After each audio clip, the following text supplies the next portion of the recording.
Buenos días, tardes, noches, estimada audiencia, gracias a los que siguen aquí, buen viaje a los que partieron, y si usted pasa por aquí por casualidad, bienvenidos.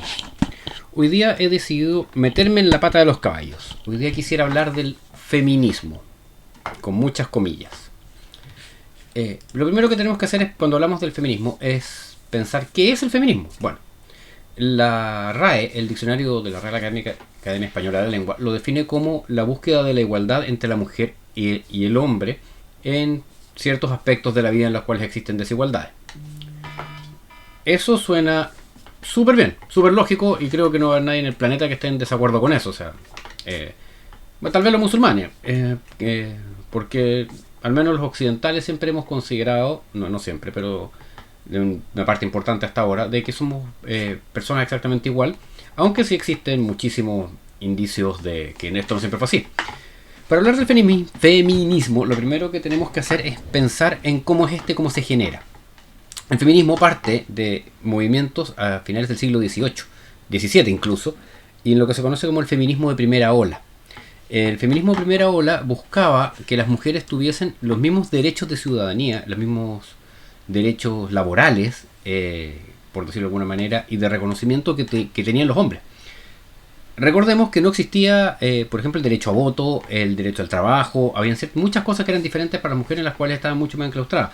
Y lógicamente, en el primer movimiento lo que empieza a hacer es generar esta suerte de notoriedad del feminismo en el sentido de, ojo, las mujeres no somos inferiores que los hombres, somos exactamente iguales, somos géneros diferentes, físicamente diferentes, pero no somos menos, por decirlo de alguna manera, en el aspecto de humanidad.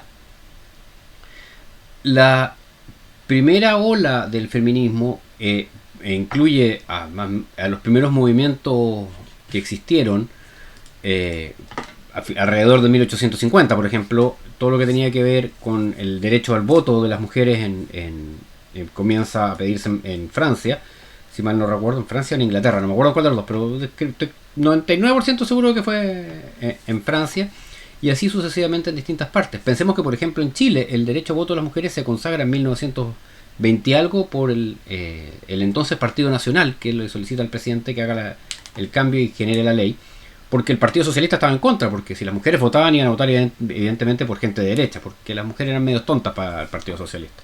Hasta el día de hoy lo siguen siendo, pero no entremos en esa parte todavía.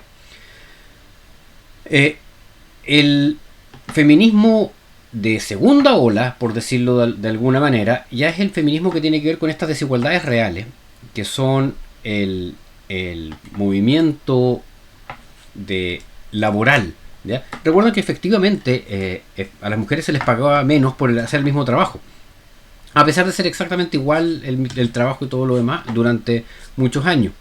Y también en este feminismo empieza lo que se llama la liberación femenina, que ya estamos hablando de mitad del siglo XX, cuando por ejemplo están los hippies con las mujeres quemando los sostenes y cosas por el estilo, por esta suerte de opresión que existía todavía patriarcal, por decirlo de alguna manera, en la cual el hombre era el que ponía las lucas y que tenía más derechos, por decirlo de alguna manera, porque las mujeres no trabajaban en la misma medida.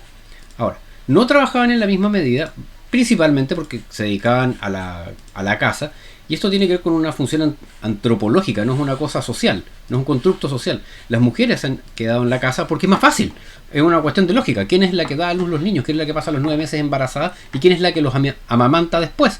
La mujer. Entonces, como la mujer hace eso, antropológica y fisiológicamente es más simple que ella fuese la que se fuese quedando el cuidado de la familia, por decirlo de alguna manera, y no fuese el hombre el que se quedara y fuese la mujer la que saliera a cazar mamuts hace 2000 años atrás. Por supuesto, esto en el tiempo va cambiando, y eso hay que considerarlo. O sea, por ejemplo, hablemos del caso de Chile. Actualmente existe la ley de ¿cómo se llama? El postnatal extendido hasta los 6 meses, que es para la mujer. Los hombres solo podemos estar 15 días. Sí, son 2 semanas que podemos estar, que tenemos de postnatal para cuando nace alguno de nuestros hijos. Y eso también no es una cosa muy positiva, porque al final de cuentas los hombres al menos los que he conocido yo en su gran mayoría, sí queremos conectarnos con nuestros hijos, sí queremos disfrutar tiempo con ellos, sobre todo cuando son pequeños y son frágiles y queremos verlos crecer. Eso vamos a hablarlo más adelante. Bueno, volviendo con las olas del feminismo, la tercera ola es la que hace referencia, no sé si referencia, al movimiento ya como, denme un segundo a pensarlo. El movimiento que tiene que ver, que es en la década de los 80 ya, y no es un movimiento tan antipatriarcal como los anteriores, puesto que más bien se da por naturaleza en el respecto de la inclusión, por decirlo de alguna manera, de las mujeres en aspectos un poco más de élite de la vida, ¿ya? ¿A qué me refiero?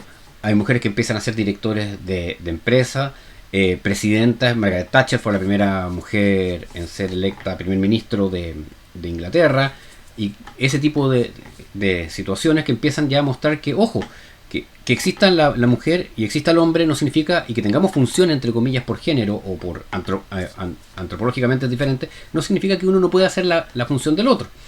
Y normalmente estas funciones que eran más asociadas al hombre se empiezan a... empiezan a ser ocupadas también por las mujeres, demostrando que tienen exactamente la misma capacidad, o pueden tener la misma capacidad que los hombres en el desarrollo de este tipo de funciones.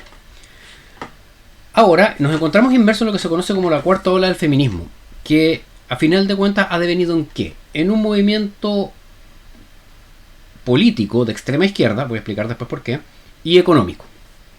¿Por qué económico? Partamos por aquí más fácil. Porque hay gente que vive de esto, mucha gente que vive de esto.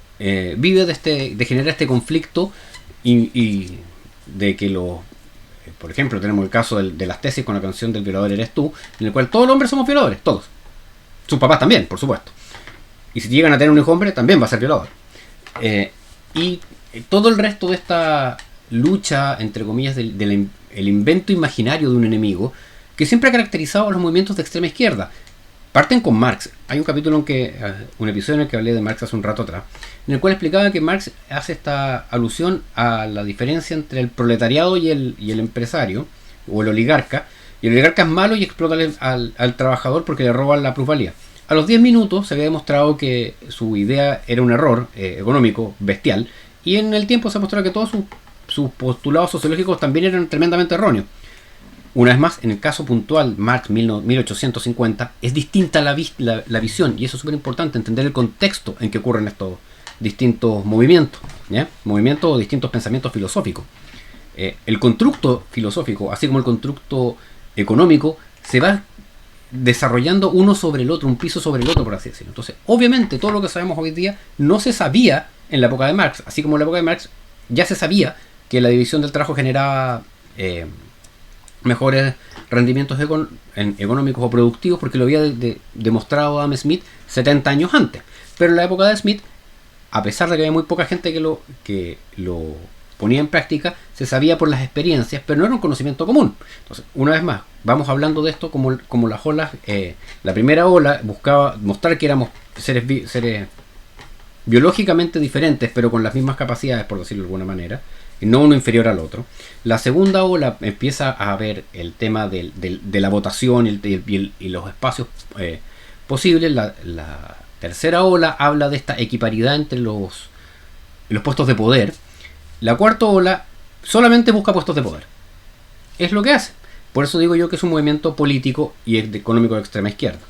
Inventa este enemigo imaginario que son todos los hombres somos todos enemigos de todas las mujeres, lo cual es bastante absurdo.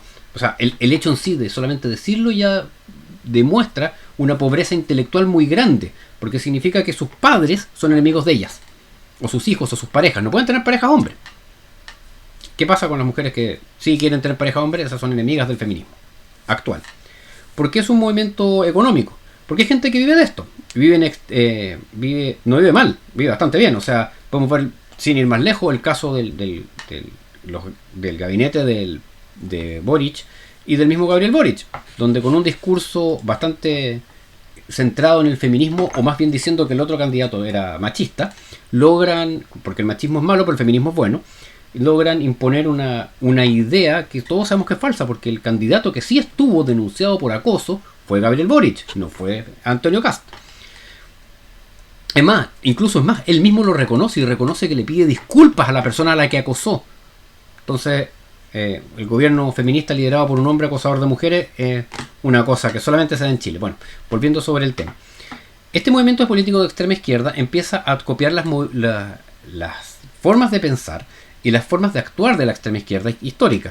Violencia, agresión, agresividad, incapacidad e intolerancia al diálogo. Tú no puedes hablar con una feminista. Yo estoy seguro que seguramente más de alguna mujer con esto se va a sentir muy ofendida, pero la verdad es que como me importa un cuesco, el hecho en sí de que uno le diga a una feminista que está equivocada es una cosa brutal. Más si uno es hombre, eso ya es mansplaining. Pero no siempre es así. Muchas mujeres les dicen que no. Ayer podemos ver todos el no me representan como hashtag, o no hables por mí como hashtag, porque hay muchas personas que no se sienten representadas por este movimiento que es violento y es vulgar. Porque creo que una buena frase de Marie Curie que dice que ella no necesitaba, nunca se ha considerado feminista porque consideraría que estaba por debajo del resto y que necesitaba ayuda por eso. Y Marie Curie fue la primera mujer, o la primera persona incluso, en ganar 2 premios Nobel en ciencias distintas. No se puede ganar 2 veces en la misma ciencia en todo caso, pero en ganar 2 premios Nobel. Y a Marie Curie no le permitieron entrar a la universidad.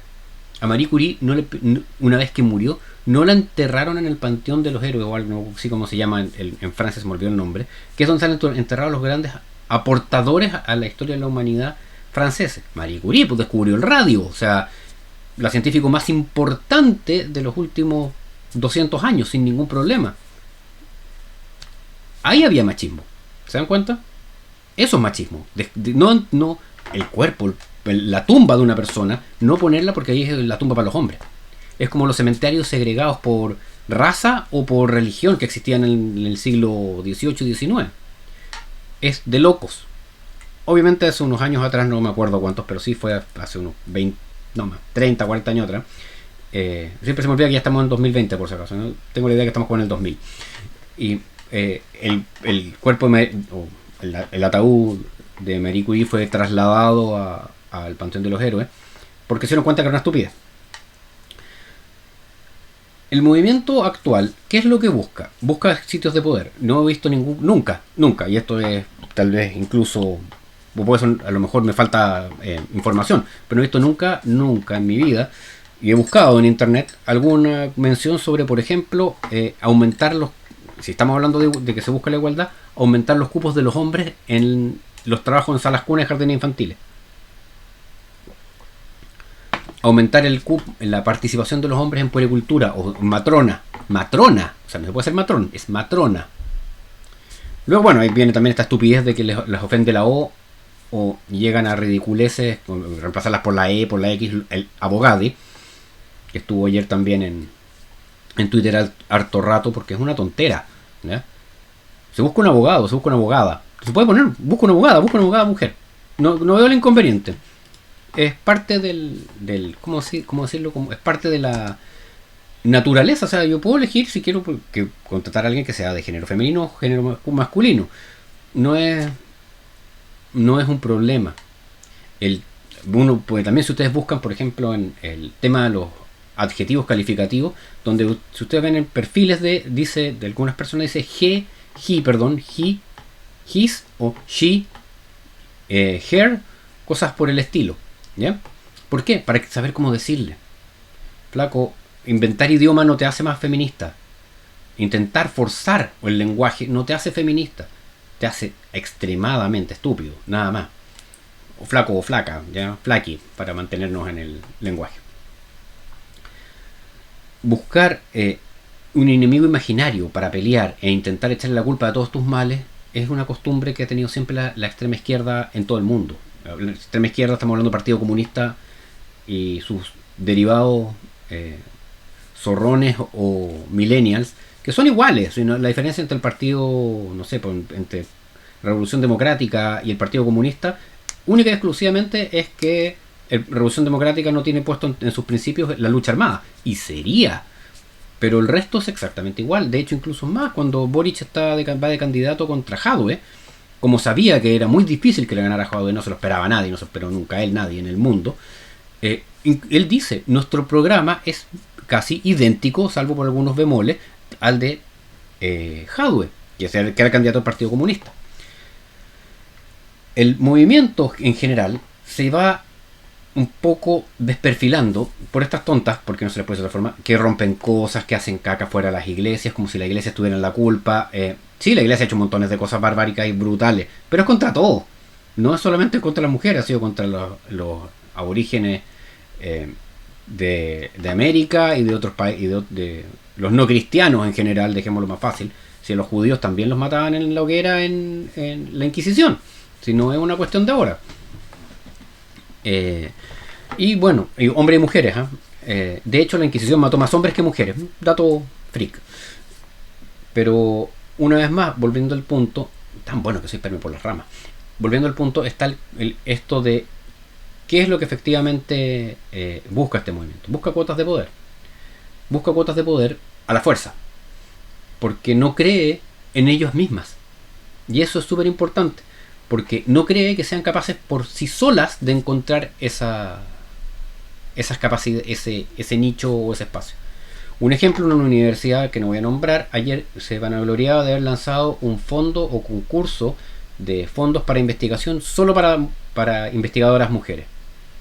¿Es necesario que las mujeres tengan un cupo reservado de dinero porque no son capaces de competir con los investigadores hombres? O sea, una mujer investigadora no tiene las mismas herramientas, no pasó por los mismos procesos de formación, o su capacidad para presentar un proyecto más baja, que necesitamos dejarle un cupo especial. Es lo mismo que se hace, entre comillas, con los cupos reservados para las políticas las políticas mujeres, me refiero, en las elecciones. O sea, tienen que tener una cierta cantidad de cupos de un género. Se pensó originalmente en mujeres, pero no siempre resulta. Hay que pensar que a veces pasa al revés. El mejor ejemplo fue la elección del Colegio de Abogados en el 2019, en el cual se eligieron puras mujeres, por lo que hubo que dejar eran 7 que iban a la directiva del Congreso, del Colegio de Abogados, se eligieron 7 mujeres. Como eran 7 mujeres, hubo que sacar a las 3 menos votadas y meter 3 hombres a la fuerza. Lo más chistoso es que uno de esos hombres terminó siendo el presidente del colegio, no una mujer. Así de tirada las mechas este tipo de leyes de cupo. Y pasa lo mismo con todas las leyes de cupo. Lo que decía el presidente del Tricel, que el cupo a la fuerza de los votantes de los pueblos originarios hace que su votación esté sobre representada. Y así es por un defecto, no es una cosa porque es lo que se busca, sino que en general, cuando se meten este tipo de cuñas a la fuerza, no resultan. El mejor ejemplo, cualquiera que sepa economía, son los precios mínimos y los precios máximos. No generan mayor igualdad de oportunidades ni nada. Generan a la vez. Precios máximos generan desabastecimiento, precios mínimos generan exceso de oferta y menos demanda. Ejemplo, el mercado del trabajo en los precios mínimos cuando hay salario mínimo, y en el precio máximo son la fijación de precios máximos en los arriendos. Nueva York, por ejemplo. En la isla de Manhattan tiene ciertos... ¿Manhattan? No me acuerdo cuál era. Pero una de ellas tiene un cierto límite de precios para los arriendos. En fin, ya. Volviendo para cerrar el tema del feminismo, yo creo que el machismo, entendido como ese hombre que se cree que es superior simple y sencillamente porque tiene algo diferente entre medio de las piernas, se merece un apedreo público, sinceramente. El mansplaining y todo eso. Y es cierto, yo también caigo en eso. Yo no soy perfecto, y disto mucho de serlo. Intento no serlo. Tengo la suerte de haber sido criado por la segunda mejor mujer del mundo porque me casé con la mejor mujer del mundo. Y creo que en ese sentido he tenido la suerte de que se me inculcaron buenos valores y principios al respecto. Y al final de cuentas eso es educación familiar. En una casa en la que la gente es machista, las actitudes son machistas, como por ejemplo que las mujeres tienen que atender a los hombres mientras dejar a los niños jugar en el computador mientras las niñas ayudan a la mamá.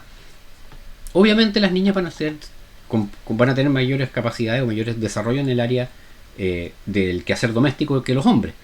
Pero además se perpetúa el que las mujeres tienen que hacerlo y los hombres no, lo cual es una estupidez, pero arcaica. O sea, eso sí estaba para el feminismo de primera ola. O sea, esa guay se superó hace 170 años. Casi 200 años de eso. O se debería haber superado. Buscar cuotas de poder no está mal, ¿ya?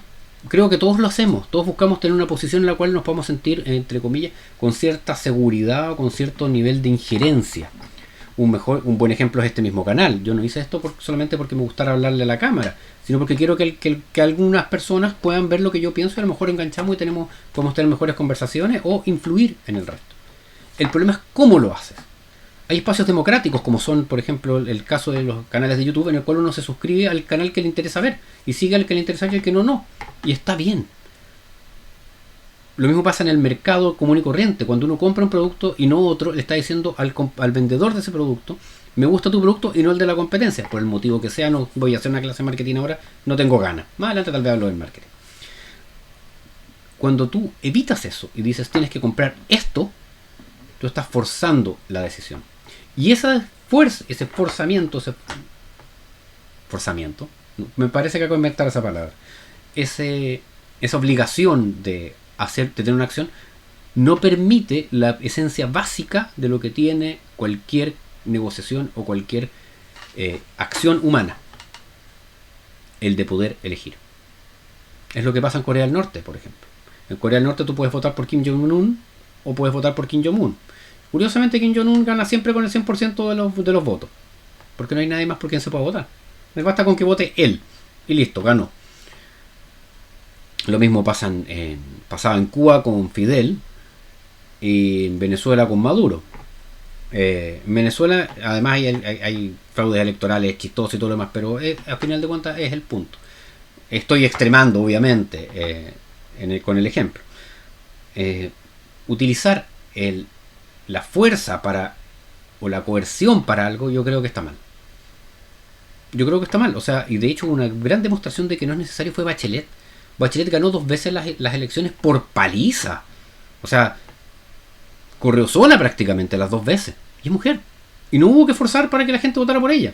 Se demostró que podía tener mejores capacidades. No las tuvo, de acuerdo, pero ya... y es bien simpática, la gente votó porque era simpática, no porque fuera eficiente. De hecho mató, pero es responsable de la muerte de más de 400 personas y la votaron de nuevo. Café. Pero está bien, es la regla de la democracia, en el que el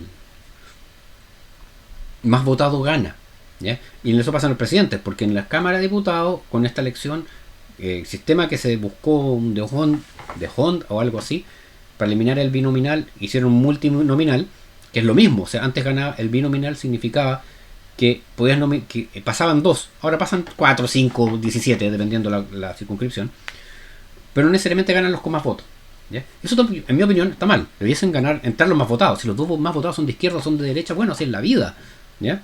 Lo que buscaba el binominal era precisamente que no pasase la aplanadora, como ocurrió, por ejemplo, en la Convención Constitucional, que va a ser de lo próximo que voy a hablar.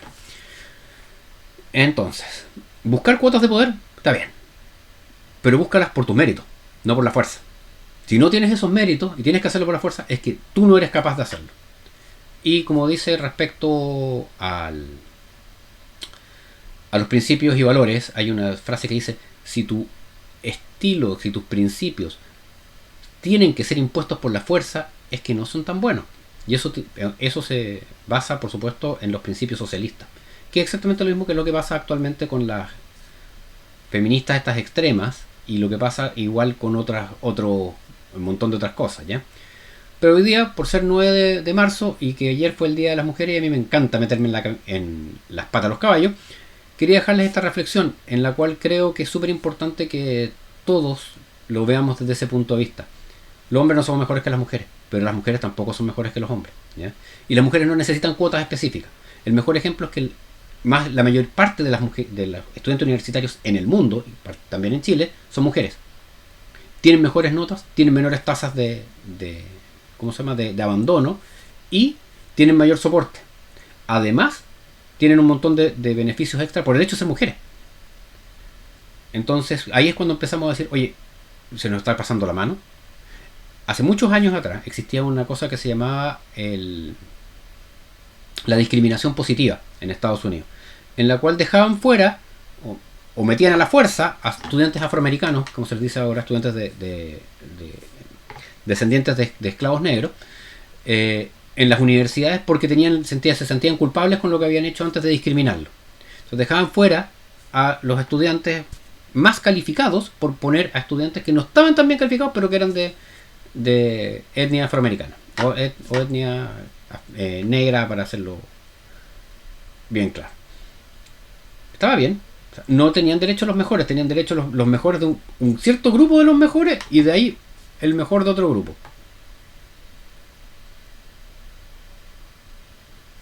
Yo creo que no, yo creo que no. Yo creo que en este tipo de situaciones, lo ideal, por supuesto, es que la mayor parte de los que puedan y tengan las capacidades vayan. Y los que efectivamente puedan aprovecharlo. Pero los que no, no. Porque no tiene lógica. O sea, ¿para qué? Es un desperdicio de recursos. Y eso es algo que está archiprobado, no lo inventé yo. Ya, entonces muchachos, los iba a dejar con una frase de la Marie Curie para el cierre, pero se me perdió. Así que no les voy a dejar nada con ella porque no sé dónde la guardé. Les voy a dejar, sí, como imagen al final del video después.